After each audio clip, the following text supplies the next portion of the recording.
त्याच्या हाईटच्या उंचीच्या याच्यावर शिकार करतात. 2 ते 3 फुटाची उंचीची शिकार करतात. लहान मुलांना सांभाळायचं. बरं सर, पाणी भरणार जे आता जाते शेतकरी समजा समजा रात्रीच्या तुम्ही वेळेस, गाणं लावलं समजा तर कदाचित, त्याला बचाव करण्यासाठी काय काय उपाययोजना हा, करावं तर लागेल? त्याच्या उपाययोजना हेच आहे आपल्याला का बाबा आपण वाफाला हे करतो तर चालता फिरता थोडंसं खकारणं किंवा दांगडू करणं, हा हुकल, म्हणजे जेणेकरून त्या माणसाला हे होऊन जाईल, त्या बिबट्याला आभास होईल का कोणीतरी मनुष्य येतोय, तो आपली जागा चेंज करून टाकतो. तो काही तर कोणी माणसाचा भास होतोय बा. किंवा मोबाईलवरती गाणे लावणे, मोबाईलवरती गाणे लावलं त्याला असं वाटतं की कोणी एकपेक्षा 2 तरी माणसं जास्त आहे. भजन वगैरे कीर्तन लावतात, जसं की 4-5 माणसाचा आवाज येतो ना त्या भजन गाण्यामध्ये, तर असं वाटतं की ते 4-5 माणसं येतो, तो आपली जागा दिशा चेंज करून घेतो. तो तर शक्यतो आपल्या जनावर याच्यावर अटॅक माणसावर करतच नाही तो, कारण तिची शिकार मी तुम्हाला पहिलेच बोललो की ते 2 ते 3 फुटाच्या अंतरावरती तिची शिकार राहते. कदाचित त्याला अटॅक कधी होतो का माणूस चुपचाप आहे, चुपचाप बसलेला आहे आणि खाली वाकून काम करतोय, वाकून त्याला असं वाटतं काहीतरी शिकार आहे डुक्कर आहे किंवा कुत्रा आहे. 4 पायाची शिकार आहे ना तिची. 2 पायावर कधीच शिकार करणार नाही बिबट. 2 पायावर उंच जनावर असला कधीच नाही. एखादा बैलावर जेव्हा होतो ना अटॅक, तो बसलेला राहतो आणि झोपेल राहतो. त्यावेळेस तो पाठीमागून येऊन फाटका मारतो, जसं वळला जनावर का तो नरडा धरतो, आणि नरडा धरल्यानंतर काय होतं का त्याला रक्तच निघतो. तर हे रुमाल जे उपरणं मी म्हणलं, जसं का रात्रीच्या वेळेस तुमचं उपरणं द्या इकडं, तसं हा उपरणं आपण गळ्यात असं करून बांधतो, फक्त असं टाका तुम्ही. कदाचित समजा आपल्यावरती हल्ला झाला आणि त्यानं धरलं तर त्याची जबान इतकी सेन्सिटिव्ह राहते का तो लगेच सोडून देणार. वास येईल का त्याला? हे उपरण्यामुळे जबान कपड्याचा लगेच सोडून देतो. कारण आजपर्यंत जेवढ्या बी घटना झालेल्या आहे, ज्याच्या गळ्यात उपरणा, दुपट्टा, साडीचा पदर हे पूर्ण वाचलेले आहे.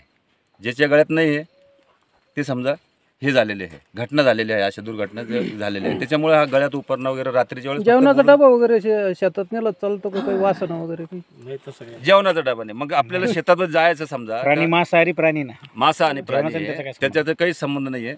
दुसरी गोष्ट का तुम्ही शेतात समजा आपल्याला इथं नेहमी यावं लागतं, तर आपला टायर घ्यायचा, वेस्टेड टायर मोटरसायकलचा, आणि त्या टायराला थोडं तोडून घ्यायचं असं 4 बोटाचा, आणि त्याच्यामध्ये जिवंत आपल्या मिरच्या ज्या वाळलेल्या मिरच्या राहतात, लाल मिरची, त्या बुकटीने करायची, अख्ख्या मिरच्या भरायच्या त्याच्यामध्ये आणि एका साईडला लावून द्यायचं. म्हणजे ते कचवा अगरबत्ती सारखं जळत राहतो 1 ते 2 तास.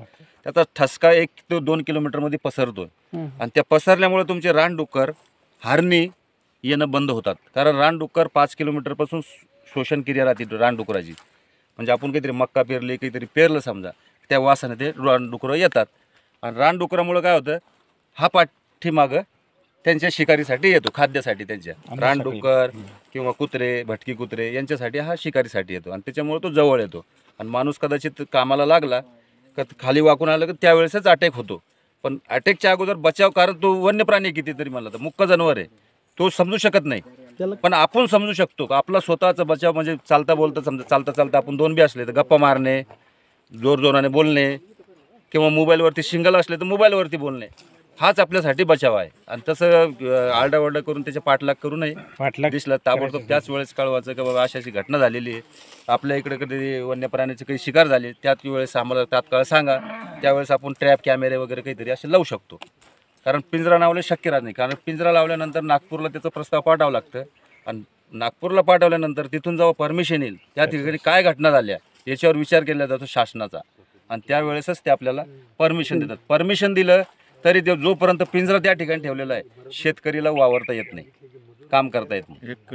1 किलोमीटरच्या अंतरापर्यंत तिथं मनुष्याला जाता येत नाही. आणि पिंजरा लावला आणि कदाचित त्या ठिकाणी काही घटना झाली, कारण पिंजरा लावताना आम्ही पूर्ण गावात दौंडी वगैरे याच्यामुळे सांगतो का त्या ठिकाणी क्षेत्रामध्ये पिंजरा लावलेला आहे, जाऊ नये. जेणेकरून काही घटना झाली तर शासन जिम्मेदार राहत नाही. त्याच्यासाठी पिंजऱ्याचा आपण हेच नाही विषय करायचा, फक्त आपला बचाव, चालतं पुरतं बोलणं करणे, हेच आपलं. त्याच्यामध्ये अधिक काळ एका जागेवर नाही राहू शकत तो, त्याच्यामुळे चिंता करण्याचं की हा, कारण आपलं एवढं क्षेत्र असं ऊसाचं यायचं नाही, कारण तो टाकळी भाग, हातनूर भाग ह्या भागाला जिथं पाण्याचं जास्त क्षेत्र आहे बाजूला, त्या ठिकाणी खाली होती याच्या अगोदर. इथं काय केळीची बाग नाही, इथं काय जास्त ऊस नाही.